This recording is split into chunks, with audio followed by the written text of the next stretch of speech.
అందరూ ఎదరో ఉన్నాడు అందరూ కూర్చోండి మీరు కూర్చోండి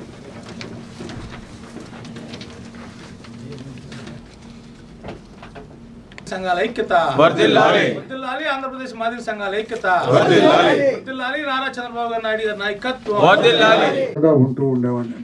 తర్వాత నేను పార్టీలోకి చేరటం, పార్టీలో చేరిన దగ్గర నుంచి ఒక మంచి ముహూర్తంలో చేరిన దగ్గర నుంచి కూడా ఆయన పార్టీలో నన్ను ఒక ప్రత్యేక స్థానాన్ని నుంచి అడుగడుగునా గౌరవిస్తూ ఉన్నారు.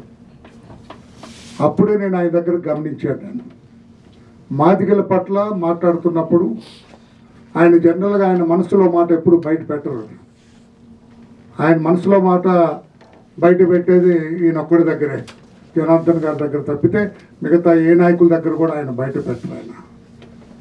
కానీ అప్పుడప్పుడు ఆయన మనస్సుని నేను స్టడీ చేస్తుండేవాడిని. స్టడీ చేస్తున్నప్పుడు దళిత వర్గాల గురించి వచ్చినప్పుడు ఆయన తూకం వేస్తే మాదిగల వైపు కొంచెం మొగ్గుతూ ఉండేవాడు ఎప్పుడు. నేను ఒకసారి అప్పుడు హైదరాబాద్ ఉన్నప్పుడు నేను కొంచెం క్లోజ్గా ఉండేవాడిని. జనరల్ సెక్రటరీగా ఉన్నప్పుడు నేను 2009 నుంచి ఎప్పటి వరకు జనరల్ సెక్రటరీగా కంటిన్యూ అవుతున్నా. తెలుగుదేశం పార్టీలో ఇంతకాలం ఏ నాయకుడు జనరల్ సెక్రటరీగా లేరు. ఆయన మన మీద అభిమానం కావచ్చు, ఏదైనా కావచ్చు, మన పనితీరు ఆయనకు నచ్చి ఉండొచ్చు, కంటిన్యూ చేస్తూనే ఉన్నారు దాదాపు 15 సంవత్సరాల నుంచి. నేను అడిగినప్పుడు లేదు, సామాజికంగా వెనకబడి ఉన్నారు వాళ్ళు. నా కాలేజీలో ఫలాని మాదిగలు ఉండేవాళ్ళు, వెంకటేశ్వర యూనివర్సిటీలో నాకు చాలా తోడుగా ఉండేవాళ్ళు, ఒక రక్షగా ఉండేవాళ్ళు వాళ్ళు. వాళ్ళని అభిమానిస్తూ ఉండేవాడిని అని చెప్పి మన పట్ల ఉన్న నమ్మకాన్ని ఆయన తెలియజేయటం జరిగింది. తర్వాత నాకు ఇంకా ఆయన మీద అభిమానం పెరగటం, ఆయనతోటి ఉండటం జరిగింది. తర్వాత 2004 వరకు వర్గీకరణ చేయటం, మందకృష్ణ మాదిగ మీ అందరూ కూడా ఆ ఉద్యమంలో పాల్పంచుకోవటం, అక్కడ ఉన్న పెద్దలందరూ కూడా మాదిగలకంటూ రాష్ట్రంలో ఒక ప్రత్యేక గుర్తింపు రావటం, అదంతా కూడా మనందరికీ తెలుసు. దురదృష్టం 2004లో మా తెలుగుదేశం పార్టీ ఓడిపోవటం, తర్వాత 10 సంవత్సరాలు కాంగ్రెస్ అధికారంలో ఉండటం. కాంగ్రెస్ పార్టీ మాదిగల పట్ల ఆట్టే ప్రాధాన్యత ఇవ్వకపోవటం, మరో వర్గానికి వాళ్ళు ఎక్కువగా మొగ్గు చూపటం వల్ల మనం నష్టపోయాం. ఆనాడు సుప్రీంకోర్టులో రాజశేఖర రెడ్డి గారికి ఏదైతే అప్పుడు మేమందరం కూడా వెళ్ళి చెప్పాం, మీరు ఒక మంచి అడ్వకేట్ని పెట్టండి, ఈ వర్గ సరే అన్నారు. కానీ ఆయన మనకు మద్దతు ఇవ్వకుండా అవతల వాళ్ళకి మద్దతు ఇవ్వడం, ఇదంతా నేను అందులోకి వెళ్ళట్లేదు. తర్వాత రాష్ట్రం విభజింపబడటం, రాష్ట్రంలో అప్పుడు కూడా మాదిగలు ఇక్కడ లేరు, ఎక్కువ మంది అక్కడ తెలంగాణలో ఉన్నారంటాం. దాని తర్వాత మేమంతా కూడా బాబు గారి దగ్గర కొన్ని స్టాటిస్టిక్స్ అంది లేదు, వాళ్ళకి మాకు మధ్య తేడా 1,50,000-2 లక్షలు తప్పితే పెద్ద ఎక్కువ లేదని స్టాటిస్టిక్స్ అని చూపించిన తర్వాత మరలా అధ్యక్షుల వారు మామూలుగా రావడం జరిగింది. తర్వాత ఆయన ఓడిపోయిన తర్వాత 2019లో ప్రతిరోజు ప్రతి సభలో అంటుండేవాళ్ళు, మన సాంప్రదాయ ఓటు మాదిగలు మన సాంప్రదాయ ఓటు, దాన్ని జాగ్రత్తగా కాపాడుకోవాలండి. ఓపెన్గా ఏ స్థాయిలో అనేవాళ్ళంటే నేను జనార్దన్ గారు అంటే మరీ అంత ఓపెన్గా వద్దులేసారని కూడా అడిగేవాళ్ళం. ఎందుకంటే మానవులు కూడా ఉన్నారు ఇక్కడ, మళ్ళీ వాళ్ళు హర్ట్ అవ్వకూడదండి, వాళ్ళు కొంచెం మాదిగల కంటే కొంచెం కన్సిడరబుల్ నెంబర్ ఉంది వాళ్ళన్నా కూడా ఆయన ఒప్పుకునేవాళ్ళు. లేదు, ఇది సాంప్రదాయ ఓటు, దీన్ని కాపాడుకోవాలి, నాకు కొన్ని కులాలు ఉన్నాయి, ఆ కులాల్లో ఇదొక ప్రధానమైన కులం అని చెప్పి ఓపెన్గా మనకి మద్దతు ఇవ్వటం, మనల్ని కావాలని కోరుకోవటం కూడా జరిగింది. తర్వాత మొన్న లాస్ట్ ఇయర్ ఈ సంవత్సరం మేలో మహానాడు రాజమండ్రిలో జరిగినప్పుడు దానికంతా ఆ నైటు పబ్లిక్ మీటింగ్ జరగడానికి ముందు నైటు పొలిటి బ్యూరో సమావేశాన్ని ఏర్పాటు చేయటం, ఆ సమావేశంలో కొన్ని ప్రతిపాదనలు నేను పెట్టడం జరిగింది. అయ్యా మాదిగలు సాంప్రదాయ ఓటు అని తమ ప్రతిసారి అనేవాళ్ళు, మాదిగలకేమో ఓటు ఏమో మాది అవుతుంది, పదవులన్నీ ఏమో అవతల వాళ్ళకి వెళ్తున్నాయి, మా మాదిగల్లో కొంచెం హార్ట్ బర్నింగ్ ఉంది, కొంచెం కడుపు మంట ఉందండి మా వాళ్ళలో, ఈసారి అలా జరగటానికి లేదు సార్. పోయినసారి సీట్లు ఇచ్చినప్పుడు కూడా 2019లో 10 మాకు ఇచ్చారు, 19 వాళ్ళకి ఇచ్చారు, మాల సామాజిక వర్గానికి. ఓట్లు మా ఎక్కువ ఉంటాయి, ఏం జరిగినప్పుడు మా వాళ్ళందరూ కూడా మేము పల్లెలోకి వెళ్ళినప్పుడు మేము చెప్పలేకపోతున్నాం సార్, కొన్ని ఇబ్బందులు ఉన్నాయి అన్నప్పుడు పొలిటి బ్యూరోలో ఏం చేయాలని అడిగారు అందరు పొలిటి బ్యూరో సమావేశంలో. అంటే అయ్యా మీరు ఓట్లు ఇచ్చినప్పుడు మాలా మాదికి సమానంగా ఇవ్వండి. 29లో 14 ఇవ్వండి. 15 ఇంకొక సీటు ఉంది, అది మీ ఇష్టం వచ్చిన వాళ్ళకి ఇవ్వండి. మీరు మాలకి ఇచ్చినా ఓకే, మాదకి ఇచ్చినా ఓకే. పార్లమెంట్లో ఉన్నప్పుడు మేము చిరుసగం ఇవ్వమని అడగట్లా, ఎందుకంటే 4 పార్లమెంట్లు కూడా మీరు ప్రతిసారి మాలకు ఇస్తున్నారు. మాకు బాపట్ల నుంచి పార్లమెంట్కి మాకు తెలిసిన వాళ్ళుగా మాదిగా నంబర్ కూడా ఉంది కనుక మాకు బాపట్ల పార్లమెంట్ ఇవ్వండి సార్ అని చెప్పి అడగటం జరిగింది. ఆయన తప్పకుండా చేస్తానని చెప్పడం జరిగింది. తర్వాత మీరు ఎస్సీ కమిషన్ వచ్చిన దగ్గర నుంచి మీరే కారకులు ఎస్సీ కమిషన్ వేయడానికి 2000 సంవత్సరంలో. అప్పటి నుంచి కూడా మాలలే ఎస్సీ కమిషన్ చైర్పర్సన్గా ఉంటున్నారు.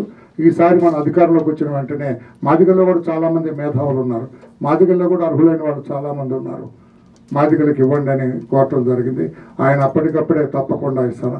తర్వాత వర్గీకరణ అయిపోయేంత వరకు కూడా జీవో నంబర్ 25 జిల్లాల్లో దామాషా ప్రకారం ఇప్పుడు కృష్ణా జిల్లా ఉంది, సపోజ్ మాదిగలు ఎక్కువ ఉంటారు, అనంతపూర్ ఉంది మాదిగలు ఎక్కువ ఉంటారు, కొన్ని జిల్లాలు ఈస్ట్ గోదావరి జిల్లాల్లో మాళ్ళు ఎక్కువ ఉంటారు.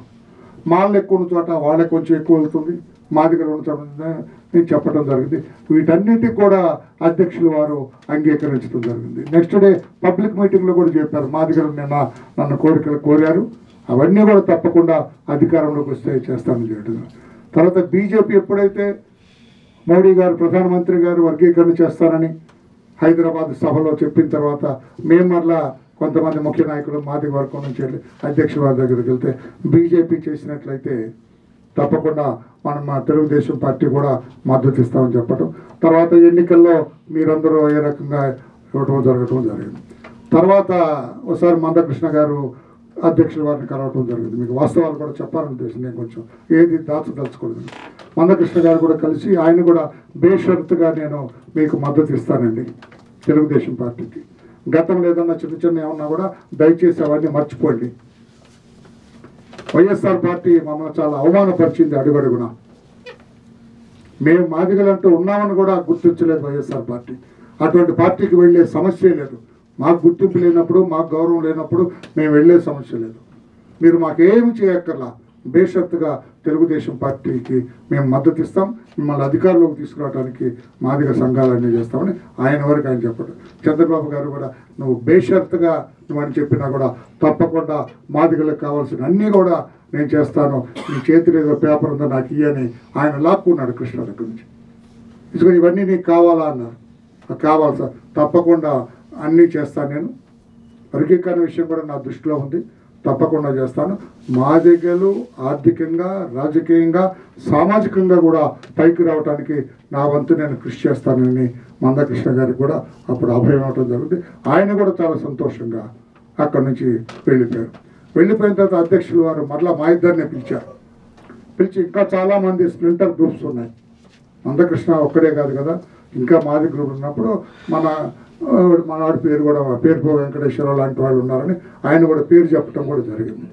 వాళ్ళందరితో కూడా ఒకసారి మాట్లాడండి, వాళ్ళందరూ కూడా నేను చెప్పానని చెప్పండి, తెలుగుదేశం పార్టీని గెలిపించడానికి వాళ్ళ వంతు వాళ్ళని కృషి చేయమనండి, తప్పకుండా అందరినీ కూడా నేను సమానంగా చూస్తాను, వారి వారి ప్రాధాన్యతను బట్టి అధికారంలోకి వచ్చిన తర్వాత నేను చూస్తానని చెప్పడం కూడా జరిగింది. అప్పుడు నేను వెంకటేశ్వర గారిని మాట్లాడిన తర్వాత ఆయన దాదాపు 10-11 సంఘాల వాళ్ళని నా దగ్గరికి తీసుకురావటం, అంత మాట్లాడటం, ఇవన్నీ కూడా మీకు తెలుసు. తర్వాత ఇక్కడే సార్ కలుస్తూ ఉన్నారు. కొన్ని కారణాల రాజకీయ ఒత్తిడి వల్ల ఆయన ప్రచారం పెట్టడం, కొంచెం ప్రత్యర్థులు కూడా ప్రచారం ఉన్నారు, ఈయన ప్రచారం ఉండటం వల్ల ఇక్కడ కలవటం. మరలా నేను జనార్దన్ గారిని రోజు చెవులో జోరీలాగా చెబుతున్నాను, సార్ మా వాళ్ళందరూ అంటారు కలపాలంటే అయితే ఒక ఐడియా, మనం పాలకొల్లో కలుస్తారా నల్లజర్లలో కలుస్తారన్నారు. నల్లజర్ల అంటే ఒకరోజే టైం కాబట్టి అందరికి ఇన్ఫార్మ్ చేస్తుంది, పాలకొల్లో కలుస్తారు సార్ అన్నప్పుడు అప్పుడు మళ్ళీ అధ్యక్షుల వారితో చంద్రబాబు గారితో జనార్దన్ గారు మాట్లాడితే 11:30 కల్లా వచ్చేయమని నేను అందరితో మాట్లాడతాను. దాని మీద మీ అందరిని అక్కడికి పంపించడం జరిగింది, అఖిల్ నుంచి పంపించి మీరందరూ వెళ్ళారు. మీరందరూ కూర్చొని మాట్లాడుతున్నప్పుడు అక్కడ దురదృష్టమైన సంఘటన జరగకపోతే ఇంకా బాగా జరిగేది.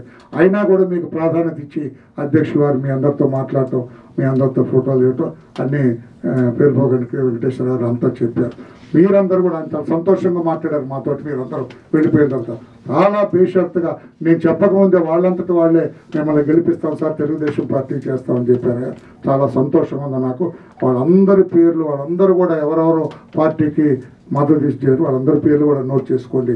మనం తప్పకుండా వాళ్ళందరినీ గౌరవిద్దామని చెప్తున్నాం. తర్వాత వెంకటేశ్వరరావు వచ్చిన తర్వాత ఇది ఈ పట్టుపోకుండా ఉండాలన్నప్పుడు నిన్న ఒక రౌండ్ టేబుల్ పెట్టుకున్నప్పుడు నిన్న బ్రహ్మాండంగా 100 మంది పైన రౌండ్ టేబుల్లో కూర్చొని తమ దృష్టిలో పెట్టి 11 సంఘాలని మనం అంటే మాట్లాడు 11 సంఘాలని మనం అంటే నిన్న ఎవరైతే ఈ రౌండ్ టేబుల్కి వచ్చారో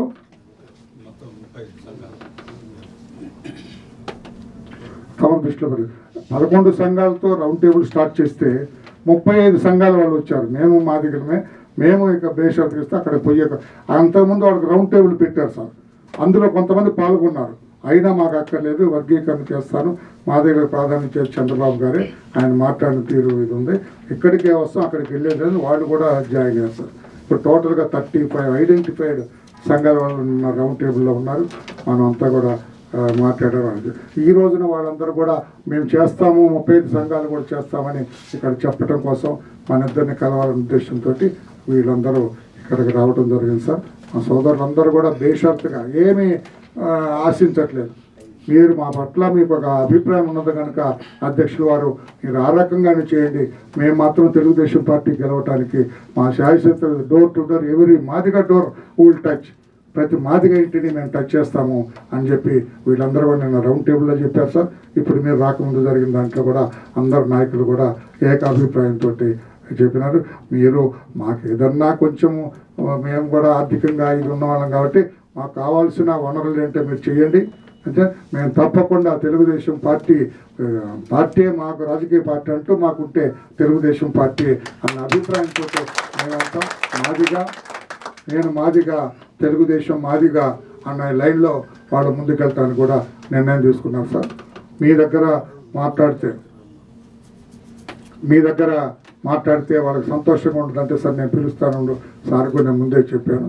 ఏమాత్రం ఆయన చాలా బిజీగా ఉంటారు, ఏమాత్రం అవకాశం ఉన్నా ఆయన వస్తారు, ఆయన అభిప్రాయం కూడా తెలియచేస్తామని చెప్పడం జరిగింది సార్. ఇప్పుడు మా జాతి అందరి నాయకులు కూడా ఇప్పుడు మందకృష్ణ గారు మొన్న రావటం సుపరిణామం. ఈరోజు ఇంకా అది పరిపూర్ణ పరిణామం, అది పరిపూర్ణమైంది. మాదిగా రాష్ట్రంలో ఆంధ్రప్రదేశ్ రాష్ట్రంలో మాదిగా అంటే తెలుగుదేశం పార్టీ. ఒకరిద్దరు ఎవరో కొంచెం అందరూ ఒకలాగా ఉంటారు కదా సార్, ఎవరో ఒకరు అటు ఉన్నామేమని చెప్పడానికి ప్రయత్నాలు చేస్తున్నారు సార్. బట్ మెజారిటీ ఆఫ్ మాదిగలు 95 and more than 95% మాదిగలు తెలుగుదేశం పార్టీ గెలిపించాలి, చంద్రబాబు నాయుడు గారిని ఆ స్థానంలో చూడాలి. తద్వారా మా జాతికి మేలు చేసే ఏకైక వ్యక్తి చంద్రబాబు గారు. తెలుగుదేశం వదిలించుకోవటానికి కంకణం బద్దులై ఓ ప్లాన్ ప్రకారం మీరు పనిచేస్తూ ఉన్నారు. నిన్ననే బాబు గారిని కలిసి వచ్చారు. ఆ తర్వాత రామయ్య గారు ప్రతి విషయం నాకు అత్యంత ఆత్మీయులు, సన్నిహితులు. వారు నేను మాట్లాడుతూ ఉండదు.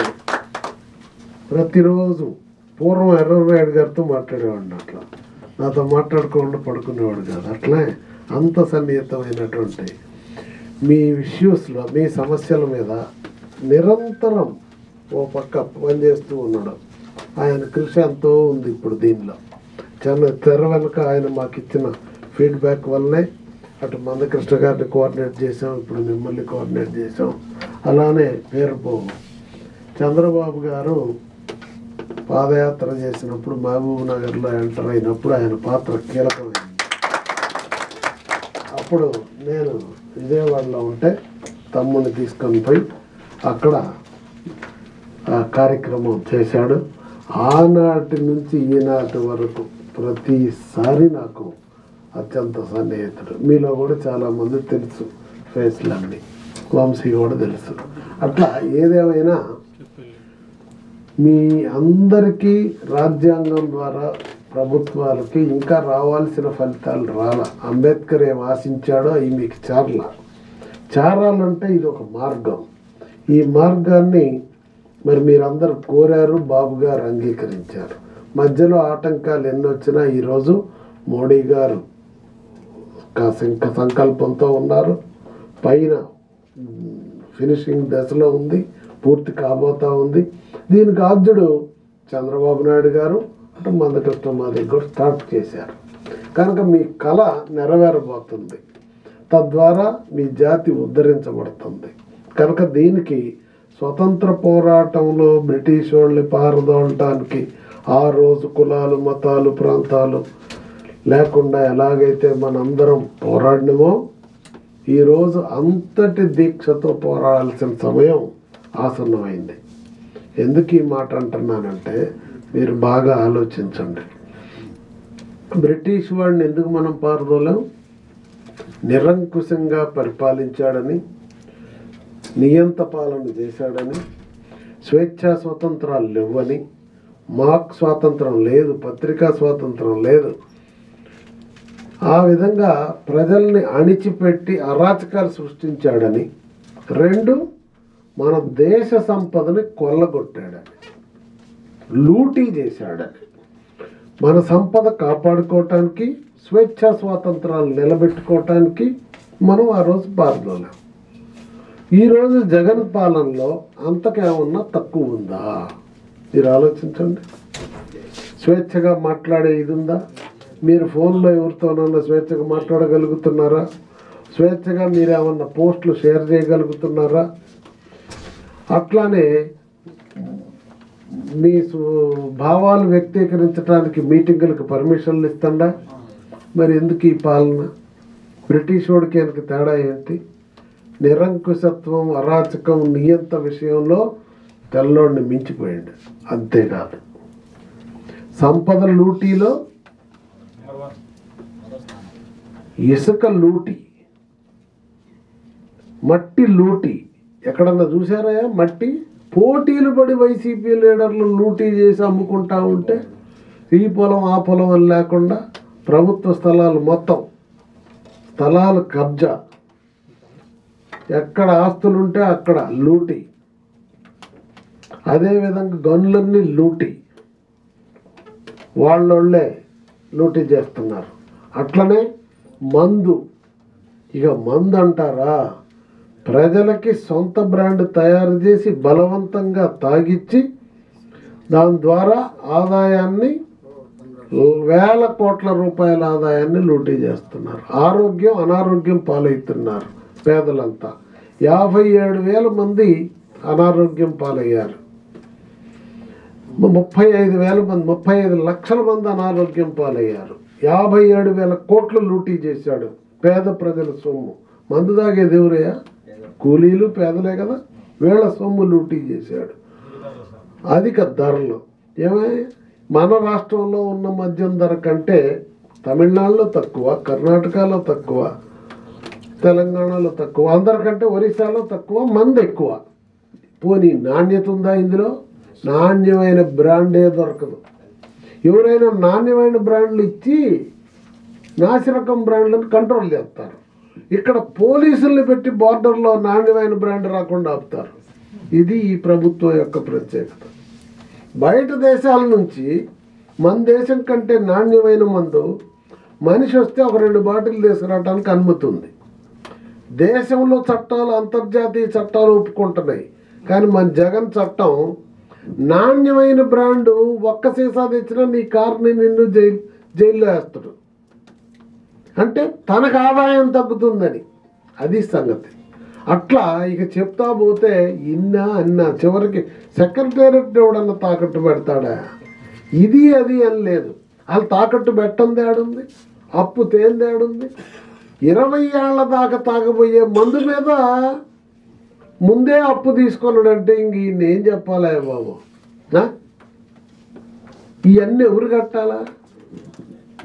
మరి ఓకే, ప్రభుత్వం అప్పుల పాలవుతుంది, ఆయనకి వ్యాపార సంస్థలన్నీ లాభాల బాటలో నడుస్తున్నాయి, కోటాను కోట్లకి లాభాలు.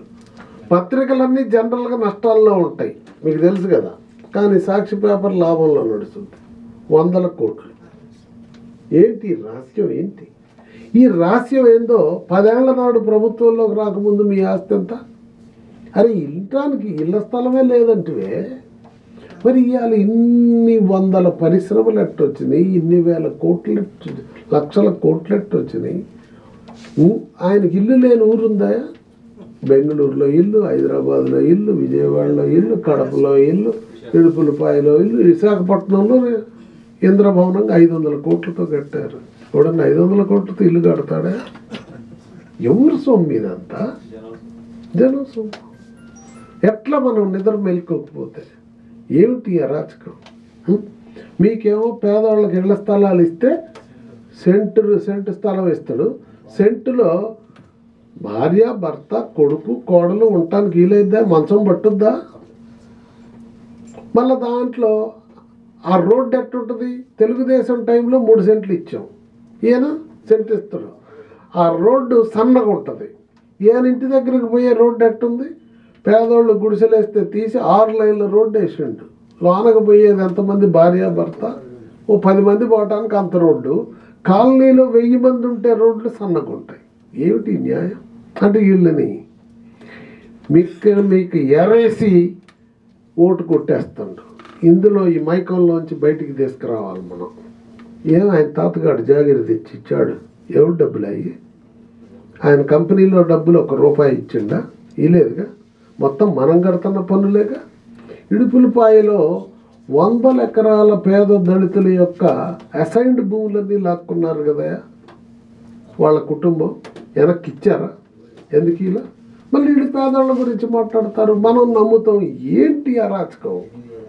ఏమిటి అరాచకం చెప్పండి. అందువలన ఇవన్నీ మీరు తెలియజేయాల్సిన అవసరం ఉంది. పేదవాడికి పొద్దున్నే అన్నా క్యాంటీన్లో కూలికి పోయేటప్పుడు ₹5 అన్నం పెడతంటే ఎందుకు రద్దు చేసిండే? ఇది అడగొద్దా? ఏం తప్పు జరిగింది? రద్దు చేస్తే అది నిలదీయాల. మనకి పెళ్లి కానుక ఇచ్చిండు చంద్రబాబు గారు ఇచ్చిన పెళ్లి కానుకని రద్దు చేసామని పేద పిల్లలకి పెళ్లి చేసుకుంటే డబ్బులు ఎందుకు ఇది ప్రభుత్వం ఇవ్వట్లేదు కదా? మరి అట్లనే 10th పాస్ అవ్వాలంట. 10th పాస్ కావాలంటే పెళ్లి చేసుకోకూడదా? అట్లనే మరి పెట్టే నిబంధనలు ఏంటి? కథ ఏంది అంటే పిచ్చోళ్ళు అనుకుంటుండా ప్రజలందరినీ? 2 కూలోడికి పొద్దున్నే ₹5 అన్నం పెట్టి చంద్రబాబు జగన్మోహన్ రెడ్డి రంగనే రద్దు చేశా. ఆయన పెళ్లి కానుక ఇస్తే జగన్మోహన్ రెడ్డి గారు రంగన రద్దు చేశా. ఆయన విదేశీ విద్యకు లోన్ ఇస్తే రద్దు చేశా. అంటే మీ పిల్లలే లండన్లో చదవాలా? మీ పేదవాళ్ళ పిల్లలు చదవకూడదా? చదువుకుంటున్నోడిని మొదటి సంవత్సరం చంద్రబాబు ఫీజు కట్టి గవర్నమెంట్ పోతే 2వ సంవత్సరం రద్దు చేశా. ఆయన ఆడ టాయిలెట్లు క్లీన్ చేయాల్సిన పరిస్థితి వచ్చే పిల్లలకి పాపం ఎట్ట బతికేది? ఏమిటి అరాచకం? అట్లనే చనిపోయినప్పుడు చంద్రబాబు నాయుడు టైంలో చంద్రన్న బీమా వచ్చేదా? మీ ఇంటికి ఎంఆర్ఓ ఆఫీస్ నుంచి వచ్చి ఎమ్మట 5,000 మట్టి ఖర్చులు ఇచ్చేవాళ్ళ? తర్వాత 25,000 బీమా వచ్చేదా? మరి ఇప్పుడు అది ఎందుకు రాదు? చివరికి చనిపోయిన వాళ్ళ మీద కూడా పగబట్టిది ఇదేందా బాబు? ఇంకేందయ్యా చేసిన సంక్షేమం? రాజ్యాంగం, చట్టం, ప్రభుత్వాలు ఇచ్చినటువంటి మీ 27 పథకాలు రద్దు చేశా. నేను చేశా. ఏం చేశాం? సప్లాన్స్ రద్దు చేసి 27 పథకాలు 10 మందికి ఇచ్చేది మాకు ఇస్తాను. మరి పేదోడికి ఉన్నోడికి తేడా అయిందా? మీకు ప్రభుత్వం రాజ్యాంగం ప్రత్యేకంగా ఇచ్చిన పథకాలు రద్దు చేసే హక్కు ఎవరిచ్చారు? మరి చూస్తా ఊరుకుందామా? కనుక ఆనాడు తెల్లోడిని పారదోలటానికి ఎంత సీరియస్గా పనిచేసామో దాన్ని మించి పనిచేయాలా. పని చేయకపోతే రేపు మనకి భవిష్యత్తు లేదు, మనుషులు తిరిగే పరిస్థితి లేదు, మాట్లాడే పరిస్థితి లేదు, బతుకు భారం అయిపోద్ది.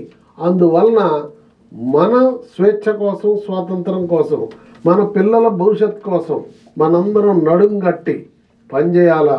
పనిచేసి ప్రభుత్వాన్ని సాగనంపాలా. చంద్రబాబు నాయుడు గారి పాలన తెచ్చుకోవాలా. మన పాలన, మన మార్క్ పాలన.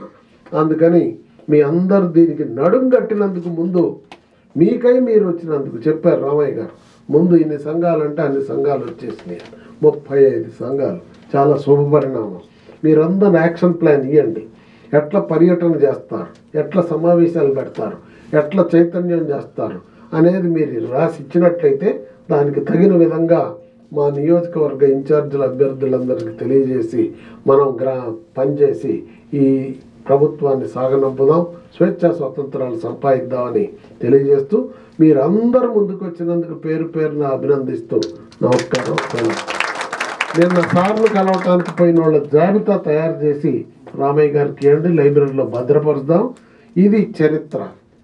స్వతంత్ర సమర యోధులు ఆ రోజున పాల్గొన్న వాళ్ళని ఇప్పుడు లిస్టు పెట్టుకొని ఎట్ట గౌరవిస్తున్నామో జగన్ పాలన ఇంటికి పంపడానికి సహకరించిన వాళ్ళందరినీ లిస్టు పెట్టి మీ అందరికీ సహకారం భవిష్యత్తులో అందిస్తాం.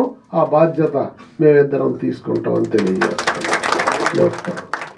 గారు ఆయన నేతృత్వంలో మనం పాలకొల్లు వెళ్ళి చంద్రబాబు నాయుడు గారిని కలిసి ఈ రాష్ట్రంలో 29 ఎస్సీ రిజర్వ్డ్ సీట్లలో 15 సీట్లు మాదిగలకి ఇచ్చి సామాజిక న్యాయం చేసిన తెలుగుదేశం పార్టీకి మద్దతు అని మనం ఆయనకి స్పష్టంగా చెప్పటం, ఆయన కూడా వెంటనే స్పందించి మీరు దాదాపుగా 30 ఏళ్ళుగా ఉద్యమం చేస్తూ ఉన్నారు, మరి అన్ని రంగాల్లో వెనకబడ్డారు, వర్గీకరణ లక్ష్య సాధన జరిగితేనే మీ అభివృద్ధి జరుగుద్ది, అందుకు రాజకీయంగా సామాజికంగా ఆర్థికంగా మీ మాదిగలకి ప్రధానంగా మీరు మొదటి నుంచి తెలుగుదేశం వైపే ఉన్నారు, ఇప్పుడు కొంత పెరిగారు, ఇంకా పెరగాల్సిన అవసరం ఉంది, 30 రోజుల సమయం ఉంది, కష్టపడి మీరు తెలుగుదేశం పార్టీని గెలిపించుకుంటే మీ రాజకీయ భవిష్యత్తు మీ ఆర్థిక భవిష్యత్తు నేను చేస్తానని చెప్పేసి ఆయన మొన్న మనకు భరోసా ఇవ్వటం అనేది జరిగింది.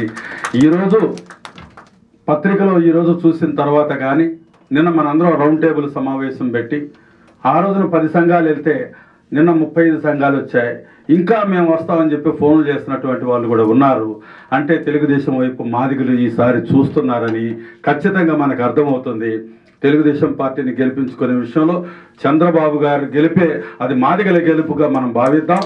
మరి ముఖ్యంగా టీడీ జనార్దన్ గారు అంటే వర్లారామయ్య అన్నంటే ఆయన మన జాతి నాయకుడు, తెలుగుదేశం పార్టీలో ఒక పోలిట్ బ్యూరోలో ఉన్నటువంటి ఆ స్థాయికి వెళ్ళినటువంటి ఆయన్ని మనం గర్వించదగ్గ విషయం.